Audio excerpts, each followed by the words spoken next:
Llévate más de lo que esperas todos los días con el nuevo McValue en McDonald's. Ahora puedes comprar uno y sumarle otro por $1. Así que cuando tu equipo favorito enfrente a sus rivales, enfrenta tus antojos con $5 Meal Deals. Y si estás corriendo para alcanzar el desayuno, corre a la app para llevarte ofertas antes del cutoff. Tú decides, y con McValue, tu decisión siempre rinde más. Precios y participación pueden variar. BOGO $1 válido para un producto de igual o menor valor. Debe estar registrado en Rewards para ofertas en el app. Hi, I'm Sam Payne, host of the Appleseed Podcast. This season, imagine this: a crackling fire, a mug of cocoa, and family gathered around a great story. All you need is the fire and the cocoa. We'll take care of the stories. Join us in every episode of the Appleseed Podcast for folk tales, fairy tales, family stories, tall tales, and more, shared by some of the country's most beloved storytellers, and just right for gathering around. Make it a Christmas season to remember with the Appleseed Podcast. Find the Appleseed wherever you get your podcasts.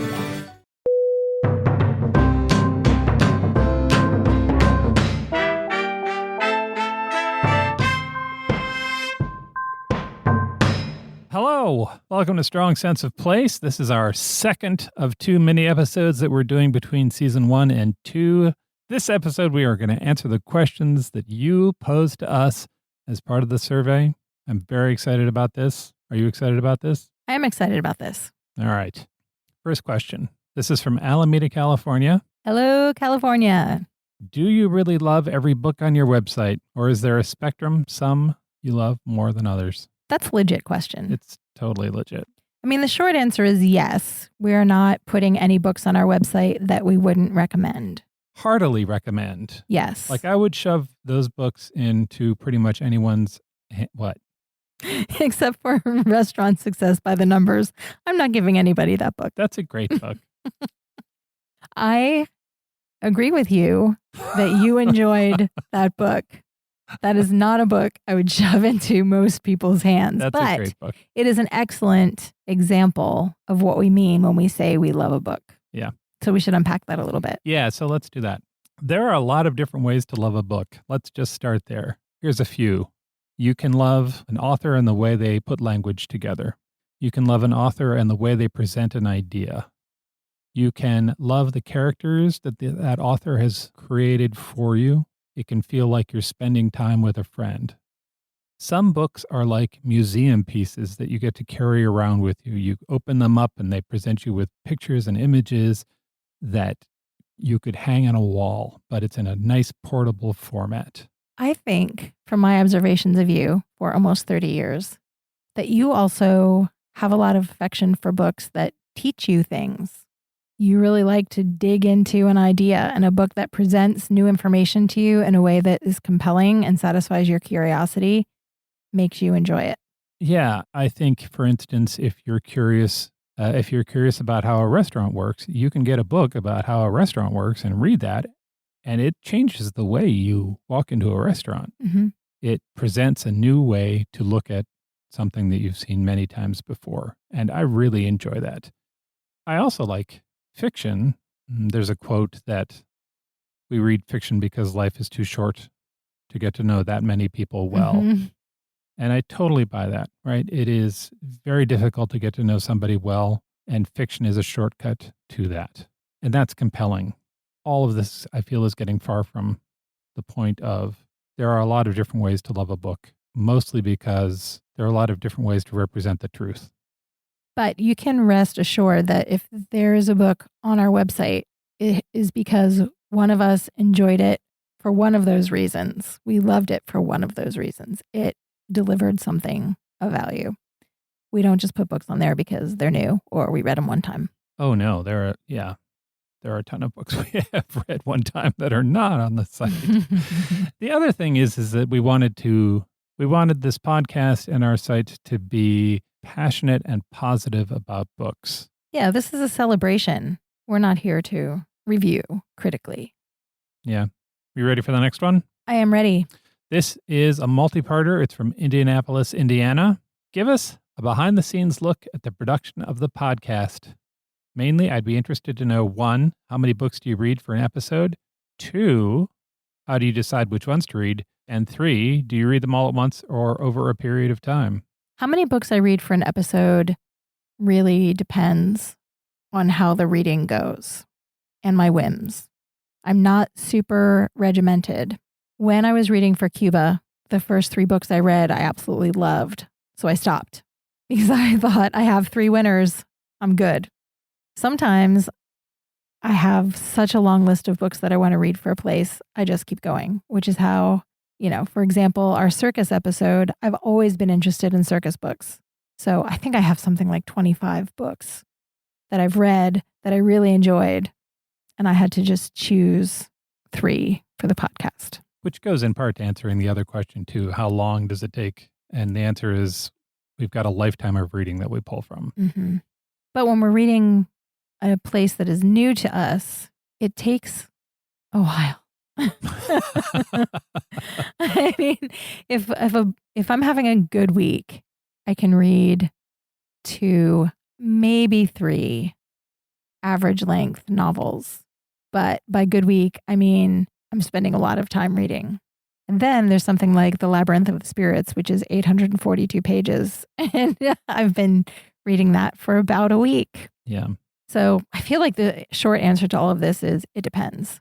But we do take choosing the books pretty seriously. Oh, yeah. One of my favorite parts of this whole process is what I think of as shopping for books. For me, we choose a destination, let's say Alaska, and then I will hit the internet pretty hard looking for books that I think represent Alaska, that I think are good books. I am searching for a variety of books because usually you handle fiction, so I'm trying to explore nonfiction or graphic novels or photography or poetry or whatever. And I'm trying to weed through those books. So I might take a look at the reviews. I might download the book and read the first chapter or 2 and see if I think I'm going to enjoy reading it and then talking about it because I want to be enthusiastic about the books that we're representing. I generally want to read fiction because that's how I feel like I learn to understand a place. I'm looking across genres. Usually, I'm also starting with trying to find a native author from that place. Yeah. It's not always possible to find a book that I absolutely love that transports me to that place and is written by an author from that place. But that's where I try to start and at least have one of those among my recommendations. Some places it just is not possible. It doesn't work out. But that's usually where I try to start. For example, with Alaska, I tried to find some books that had indigenous stories woven into them. There are a lot of noir murder mysteries set in Alaska. Yeah. Which if I was reading just for myself, I might start with because I love murder mysteries. But we're trying to represent this place with as much rich detail as we can. And I'm not going to say that a noir murder mystery necessarily is the best representation of Alaska. Right. I have a database of books for every country in the world. So as I'm going through my online reading during the course of regular life, looking at things like LitHub and Electric Lit and Book Riot and New York Times Book Review and Washington Post and The Guardian, they're recommending books all the time. So I look at their book recommendations and reviews through the lens of, would that book give us a strong sense of that place? And if I think it might, I throw it into my database. And then when we get to that destination and it's time to find books, I have a starting place. After I read a book, I take notes into this little form that I made for myself that includes the flap copy and quotes from the book that I really liked and information about the author, the number of pages, when it was published, so that when it comes time to get ready for the podcast, I have all of the stats about the book in one place. One of the things I find really challenging is limiting my picks to 3. 3 does not seem like enough. It really doesn't at all. If we're trying to represent some places diverse and enormous and with as much history as, say, Japan, coming Right. at it with 5 books that's absurd. Right. But what we're trying to do with this show is not be necessarily comprehensive, but to give you really solid recommendations so that if you read these books, you will understand this place and you will enjoy them. That is the best we can do in 5 books and a 45-minute podcast. Right. We're trying to basically open a window and say, look at that. That's cool, right? Check that out. And then the bus keeps rolling. Yeah. Because There is no life that's long enough to do a comprehensive look at Japan. Correct. But life is long enough to enjoy some of the things that Japan offers and to try to reach out your empathy to somebody who's living a radically different life from yours somewhere else. And I think that's what we're trying to do. Agreed. I also make myself feel a little bit better by continuing to add books to the database even after we've covered a place on the podcast, because Rick Steves always says, when you've traveled somewhere, you should assume you're coming back. So in the back of my mind, I'm thinking about 15 years from now, we'll just do another Japan episode. Yeah, absolutely. This is a good question. Do you read multiple books at once? I do. I tend to have a fiction and a nonfiction going at the same time. Sometimes I will, like this weekend, I found a book that I thought was really compelling and I just stopped reading everything else and read that book. It all depends on circumstance and time for me. I usually have one book going on my Kindle and one audiobook, because audiobooks are my company when I go on walks and when I'm doing kitchen chores. But I try to pick books that are not very similar to each other in tone and style so that they stay very distinct in my mind. Right. I was reading The Labyrinth of the Spirits and I was listening to The Thousand Doors of January, which I loved, but it was too similar in tone to The Labyrinth of Spirits, and I had to take a break from the audiobook. Yeah. Brains are weird. Yeah, that's why I try to do a nonfiction and a fiction. Yeah, that makes the switching a little bit easier. Yeah. What's the next question? The next question is from Salt Lake City, Utah, and also somebody from Maryland asked the same question. Wow. How did we meet? We will take you back to the heady days of 1992. I was working in a digital services firm in Sausalito, California. We made little CD-ROMs that we sent out. This was before the web. So long ago. So long ago. It was before CDs when I started there, Yes. which is giving away part of the story.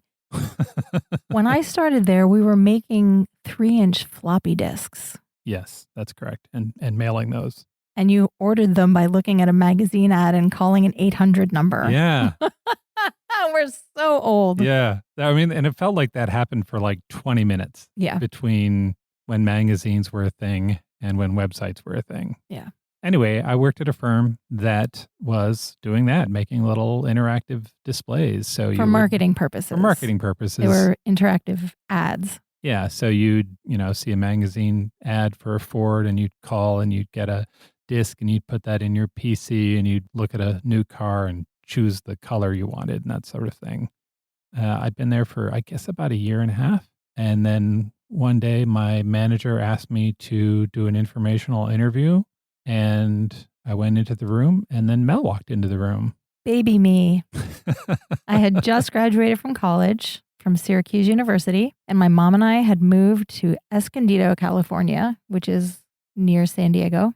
I was just desperately looking for a job in advertising. In the back of Ad Age magazine, there was an ad for a junior copywriting position in Sausalito. I had no idea where that was. I got out the atlas because, again, no internet. I got out the physical atlas and looked at the map of California and saw that Sausalito was up by the Golden Gate Bridge. And I wrote my letter and put it in the mail and applied for the job. And I remember you coming in and we talked, and I remember you talking about your days working in a factory. The summer I worked in a steel foundry. And I thought you were lovely and charming. And I remember hearing that story about the factory and thinking, well, she could definitely work here. Yeah, thanks for warning me. You can put up with working in a lead smelting plant. You can put up with this place. And I walked into the other room and they asked me how it went. And I said, I thought you were awesome. And I think it was a while, maybe a month. Oh, it was a few months until I got hired. Wow. I was interviewed by 7 people that day. I sat in the conference room. All in the same company. All in the same company. For a junior copywriting position. Yes. I sat in a conference room and 7 different people came in all day long from, 10 o'clock in the morning until 4 in the afternoon or something. Then I went back to Escondido and I heard nothing for about 4 months. Yikes. And I had completely given up on that idea. And then the human resources person called me and offered me the job, Ingrid, Yeah.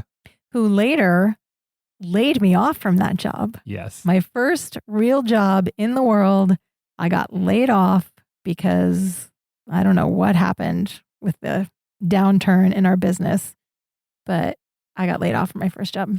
Yeah, there was By the woman who hired me. Yeah, there was a moment where they had 2 staff meetings at the same time. I was in one room and Mel was in another. And in my room, they said, if you're in this room, your job is safe. And I was like, oh. And in my room, she said, if you're in this room, your health care benefits end today. And I burst into tears. Good times. So that's how we met. Yeah. And for a long time, we were just friends. Yeah. And then we weren't. Oh, that's a good segue into the next question. Yep. A lovely person from Visalia, California asked, I would love to hear a little bit about your story. Where have you lived? Why moved to Prague? What else do you do? And talk about your reading life journey. That is too many questions. That's a lot of things. Also, if you wind me up and let me go, I will talk about myself for a really long time. Okay, I'm going to interview you. We'll start with you. All right. Where have you lived, David? I was born in Grand Rapids. My parents and I moved 13 times before I was 13 years old. Totally normal. Because my mom was ambitious and liked to have different jobs. Part of this weirdness is my mom was a librarian, so it wasn't like she was CEO or anything, but she eventually became a serials librarian at the University of Cincinnati. And we lived in Cincinnati from when I was in 5th grade until I graduated high school. Then I went to school in New York City, New York University. I got a degree in film and television. Then I moved to St. Louis, which was a really bad idea. And then I moved to San Francisco, which was a much better idea.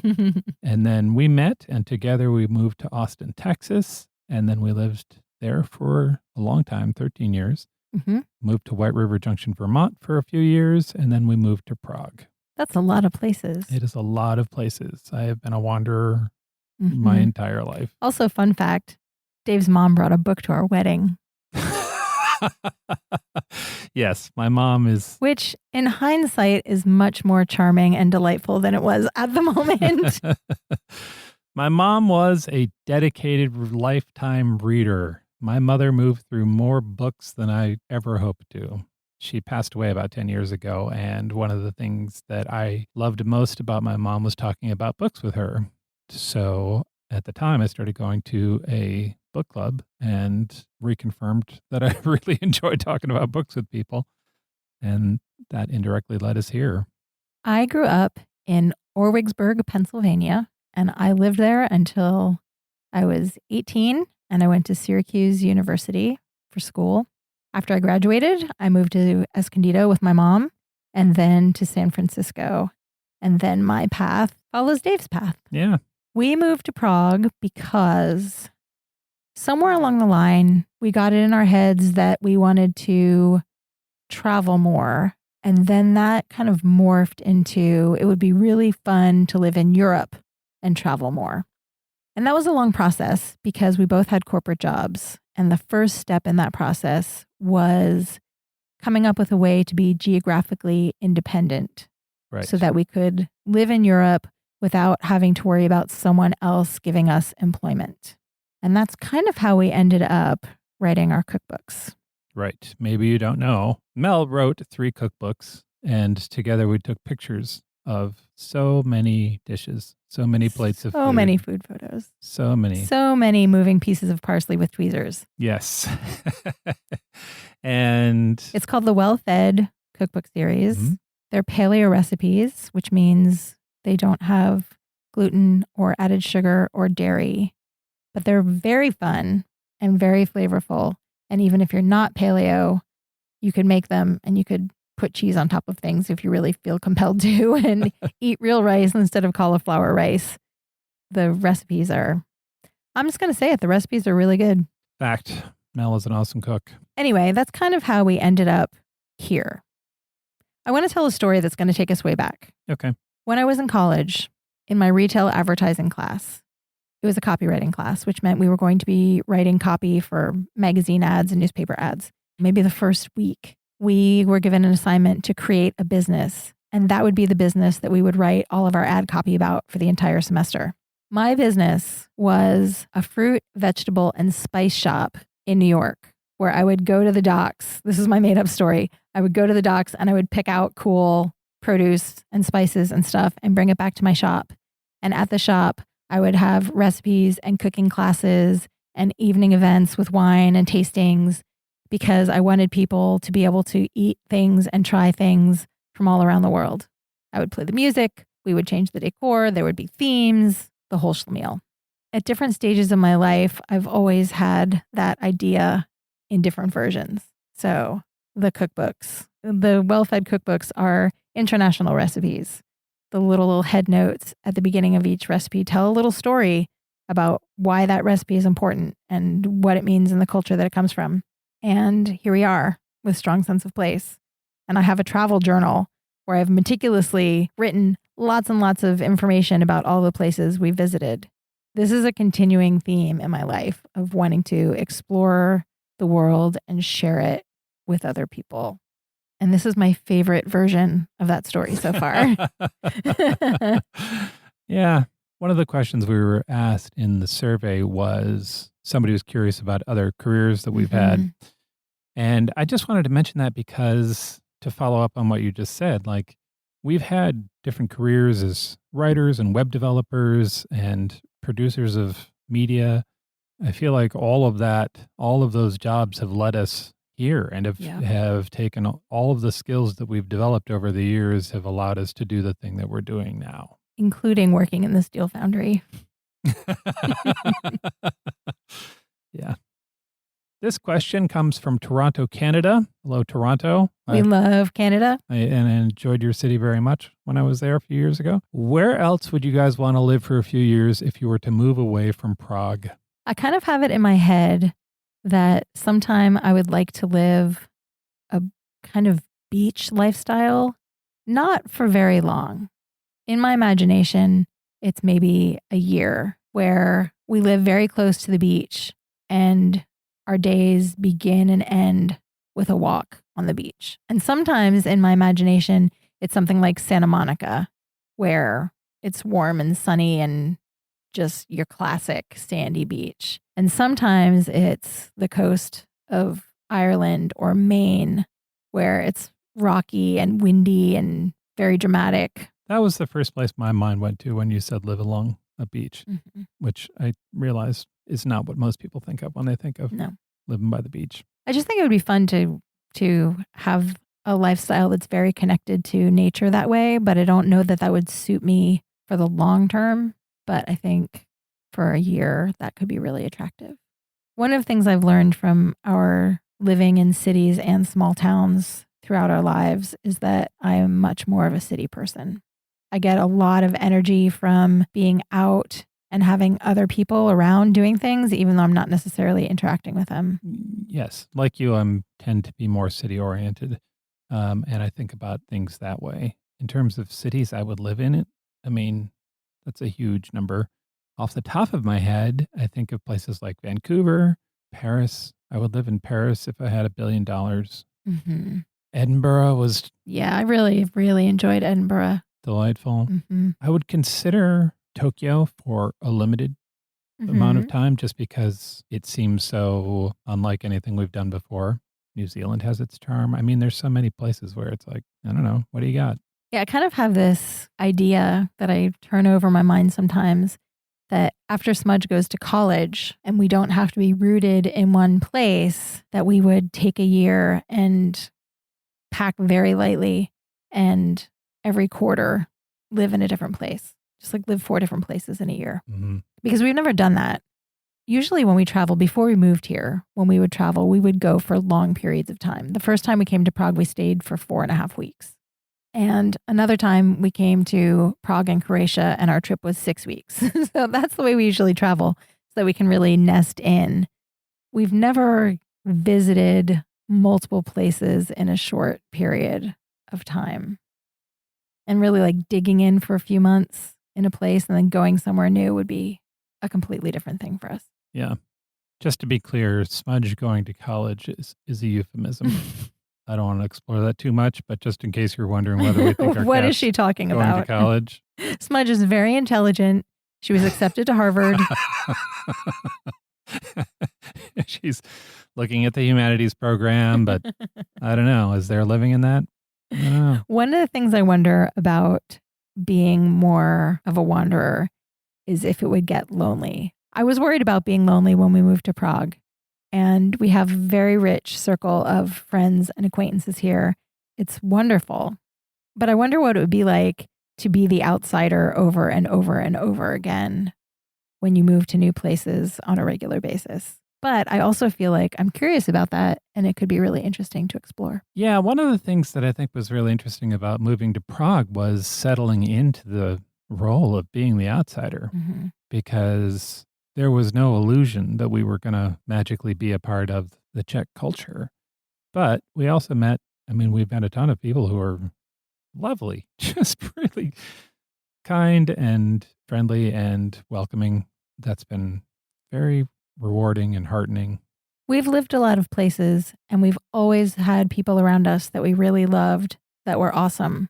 We had a couple of questions from people asking us, what is it like to move abroad, and what steps did you have to go through? And we don't want to go into that too much here.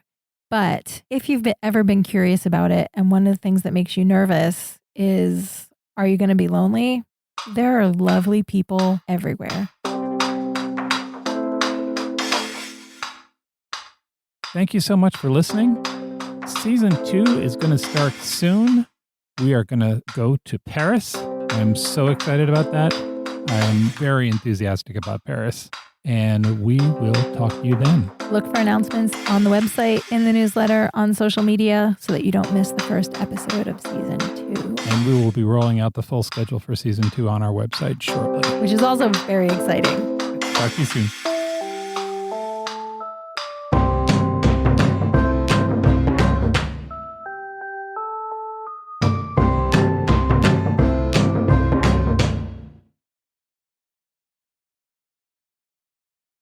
The Warning Woods has haunting horror stories that are sure to linger with you long after listening. I'm Miles Tritle, writer and narrator of The Warning Woods. Each week, I write an original scary story and share it with you on The Warning Woods. I've written 2 novels and nearly 200 short stories spanning the horror genre. If you're into scary stories, you need to check out The Warning Woods. Listen on Spotify, Apple Podcasts, or wherever you get your podcasts. Just search for The Warning Woods and click play at your own risk.